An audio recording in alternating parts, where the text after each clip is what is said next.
guys, today's lesson is on internal reasons for ethnic minority differences in achievement. Now what's important to remember is not all ethnic minority students do badly in education. In fact, some do exceptionally well in education. So you might remember that Chinese students are the highest performing group of students within the British education system. So what we're going to look at is internal reasons why certain groups of students do poorly in education. Now the two groups that do the least well is Afro-Caribbean students and Afro-Caribbean students and Irish traveller students. Now because Irish traveller students are such a small group, we don't tend to look at them so much. We tend to focus on Afro-Caribbean students, so that's our focus for today's lesson. Okay, now the first idea is assessment types. Up until about the sort of time that you guys went to school, I actually think you guys were the first year to do this. You probably don't remember doing this because you would have been so little. But up until the point that you guys went to school, people would have done kind of what would be a standard IQ test. So myself, because I'm an elderly lady, I would have done the standard IQ test, and it would have been done at the end of reception year, and you would have got kind of questions that were very much yes, no. One of the questions would have been like, draw 1:15 on this clock. Now this got replaced, and it was around about the year you guys went to school, with a foundation stage profile test. And what this was is kids had to engage in a style of play set up by the teacher, and the teacher would judge them on things like their communication skills, their ability to work out logic, their ability to interact with other students, and their ability to engage. So the one we watched in class was we watched them fighting a fire. Now I've sent a link with an alternative one just to show you it's not always the same. The teacher themselves set up the play. So there's been examples before of students setting up a travel agency. It can be whatever the teacher decides. So if I can get you first of all to describe the foundation stage profile, and then there's 3 reasons why Afro-Caribbean students don't tend to do as well. Now what's interesting is the year that the foundation stage profile test was introduced, Afro-Caribbean students went from the highest performing students to the lowest performing students. So clearly there's something about this assessment that doesn't suit Afro-Caribbean students, and sociologists have identified 3 particular things that might affect them.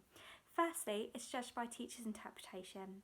So what you've got to think about there is your knowledge about teacher racism.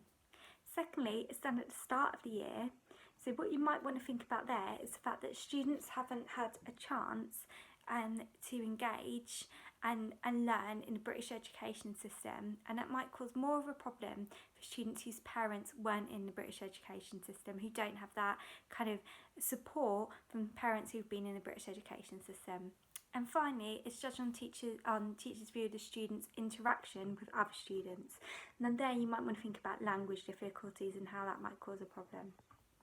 So think about all those things and how that might cause a problem with assessment. If you're aiming for an A star, think about the long-term effect that not doing well on these assessments might have, such as setting and self-fulfilling prophecy. Okay, next thing, I've given you a link to some really useful information that's been set up to help students revise for sociology. Labelling, the reason I've kind of done this as a bit of a more independent task is about half of you said you're okay and half of you said you weren't, so you can either use this for revision or use this to kind of help you understand this information.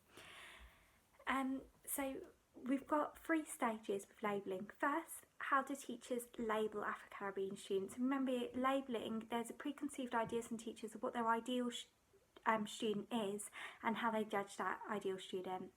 Then how this impacts students. So what you've got to think about is 3 things: discipline style, likelihood to experience expulsion, and setting.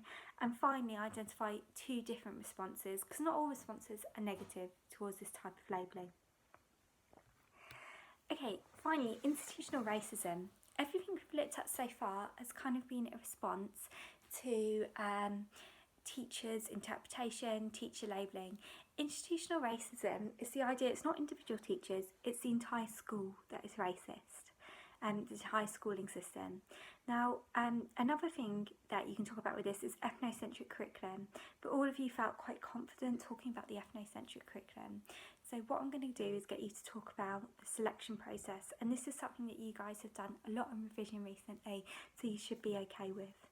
So there's 3 things that give ethnic minorities a disadvantage with the selection process and make them more likely to go to a less successful school, so a failing school. Firstly, the first one does kind of overlap with teacher racism. So think about how an outstanding school has a choice of what students they take, so they're likely to use primary school reports. Secondly, you've got cream skimming and silk shifting. This is the idea that schools are likely to pick students that are more likely to get an A star, or an A star to C basically, that looks good in the league table. So they cream skim the kids that they think are going to do well, and silk shift means get rid of the ones that they don't think are going to do well. So students that they don't think are going to do well are more likely to be silk shifted into failing schools. And finally, very few schools offer application processes in a foreign language. So think about how that might affect an ethnic minority's chance of going to an outstanding school. If you have any questions with this, please let me know. As I said, after this is our last revision lesson for a little while, because next week we're going to be going through methods and context. So we'll be going through that with some Microsoft Team meeting things. Hope you're all okay. Miss you tons. Bye.